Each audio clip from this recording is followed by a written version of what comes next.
जोंनि बर' बिजोंनि जेंनाया बिराद गाज्रि। बे फोरोंगिरि थिसननायाव खेलिमेलि जागासिनो दङ।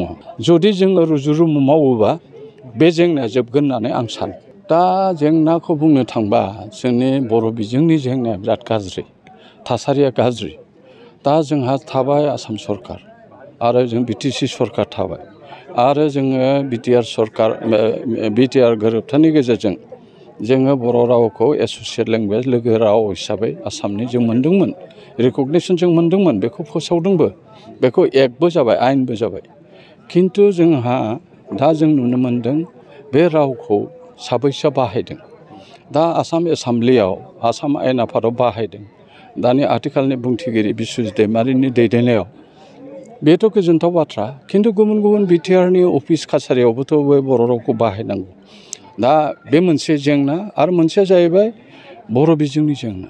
दिनै बर' बिजोङा जिखिनि दावगानांगौमोन, जिखिनि सुजुग सुबिदा मोननांगौमोन, फोरोंगिरि थिसनजानांगौमोन, ओमफ्राय स्टेन्डार्ड जोङो बिजाब मोननांगौमोन, फराय बिजाब।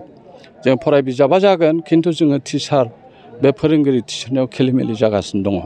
जों आसाम सरकारजों बेखौ सुस्रांनायनि राहा लानो थाखाय जोङो खावलायबोगासिनो दं। दाख्लैसो बावैसो जोङो सोलोंथाइ मन्थ्रिखौ लोगो हमदों आरो प्रिन्सिपाल सेक्रेटारिखौ लोगो हमदों।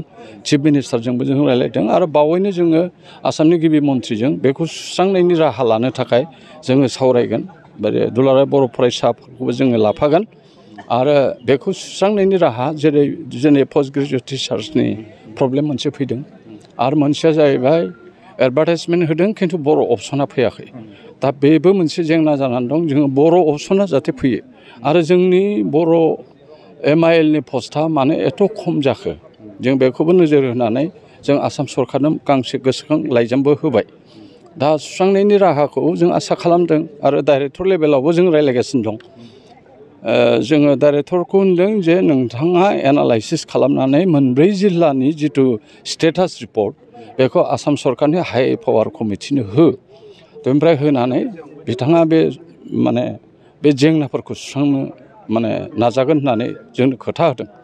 आरो बिनि बादैबो जों नुनो मोनदों कलेज, इउनिभारसिटि आरो हायार सेकेन्डारियाव जिथु साबजेक्ट टिचार जों मिथिनायाव गोबां पस्ट खालि दंमोन। खिन्थु दिनै नुदों जे एडभार्टाइजमेन्टआव नोंथांमोना नुदों मोनबाल' पस्ट जों नुदों। जे बर' मिडियामनि थाखाय मोनबाल' पस्ट, जोंथ' बेखौ मानिनो हाया। जों बेखौ कमप्रमाइस खालामा। जोङो मन्थ्रिखौ बुंदों जे बेखौ मडिफिकेसन खालामनांगौ आरो एडभार्टाइज टिचार जों मिथिनायाव गोबां पस्ट खालि दंमोन। खिन्थु दिनै नुदों जे एडभार्टाइजमेन्टआव नोंथांमोना नुदों मोनबाल' पस्ट जों नुदों। जे बर' मिडियामनि थाखाय मोनबाल' पस्ट, जोंथ' बेखौ मानिनो हाया। जों बेखौ कमप्रमाइस खालामा। जोङो मन्थ्रिखौ बुंदों जे बेखौ मडिफिकेसन खालामनांगौ आरो एडभार्टाइजमेन्टखौ मडिफिकेसन खालामनांगौ। होमब्लासो जोंनि बे बर' रावा थांगोन आरो बर' बिजोंनि फरायसालिफ्रा, हायार सेकेन्डारिफ्रा थांगोन। नङाबा जोङो टिचारानो गैया। जेराव PTR नि खोथा बुंदों, पिपल्स टिचार रेसिय' 1:30। जों होनदों 6 सिडुल आन्डाराव, BTR नि आन्डाराव 1:16 खालाम। जोंहा जिहेतु स्टुडेन्ट एनरलमेन्टआनो गैया।